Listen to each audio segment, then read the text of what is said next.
Dis 'n pragtige oggend in Blommeland en Prinses Melei klap haar hande saam en sê, vandag gaan ons Dwergeland toe. Prinses Melei en haar klein maatjies, ou Bokkie Bella, Hasie Hop, Eetkorinkie en ou Muis hardop opgewonde saam met haar. Hulle volg die goue pad na Dwergeland toe. Toe hulle by die hekke kom, wag die dwergies al vir hulle. Hallo Prinses Melei, ons is so bly jy het vir ons kom kuier. Ons gaan vandag lekker piknik hou. Prinses Melei en haar dieremaatjies stap saam met die kaboutertjies af na die rivier toe. Toe hulle daar kom, het die ander kaboutertjies alreeds die tafel gedek. Daar's mooi rooi aardbeie, sagte wart lemoen, heerlike sagte toebroodjies en so waar kaasbrokkies ook vir ou Muis. Prinses Melei lag toe Hasie Hop die wart lemoenpitte probeer vang, nogal met sy ore. Toe hulle klaar aan al die lekker kossies geëet het, is die klein kaboutertjies fliks besig om 'n bootjie vir hulle te bou.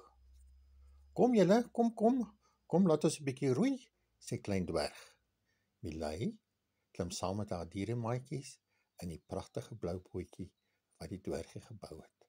Toe hulle klaar met die bootjie gery het, besluit almal saam hulle gaan 'n bietjie swem in die rivier. Ou Bokkie Bella maak die grootste plons van almal in die water. Prinses Melei dryf op haar rug en kyk hoe die wolke soos donserige skapies verby beweeg. Nadat almal klaar geswem het, maak die dwergies vir hulle 'n klein vuurtjie. Hulle braai 'n vleisie en lekker marshmallows. Eetkorinkie probeer sommer 3 marshmallows te gelykertyd in sy mond te druk. Maar dit werk glad nie. Toe dit aand word, groet Prinses Melei die maatjies. Baie dankie maatjies vir die heerlike dag wat ons gehad het by die rivier. Sy en haar ander dieremaatjies stap weer fliks terug met die kronkelpad na die paleis. Almal borstel fliks hulle tandjies en almal is op pad na die bed toe. Die hele klomp klim sommer almal saam in die groot bed. Ai, dis daarom te lekker. Buite waai 'n sagte windjie. En skielik is daar 'n skerp lig wat by die venster inkom. Ek wonder wie's daar by die venster. Ja, julle is reg. Dis Klasvakie. Daar staan hy met sy sak vol droomsand. Sjoe, die kindertjies en die prinses het vandag so lekker gespeel.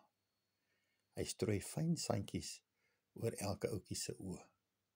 Op Bokkie Bella gee 'n lang gaap. O, Muis rol op in 'n klein balletjie. En Prinses Melei glimlag terwyl haar oë stadig toeval. Lekker droom julle, sê Klasvakie. En so slaap hulle almal lekker in 'n warm, lekker bed en droom van Dwergeland.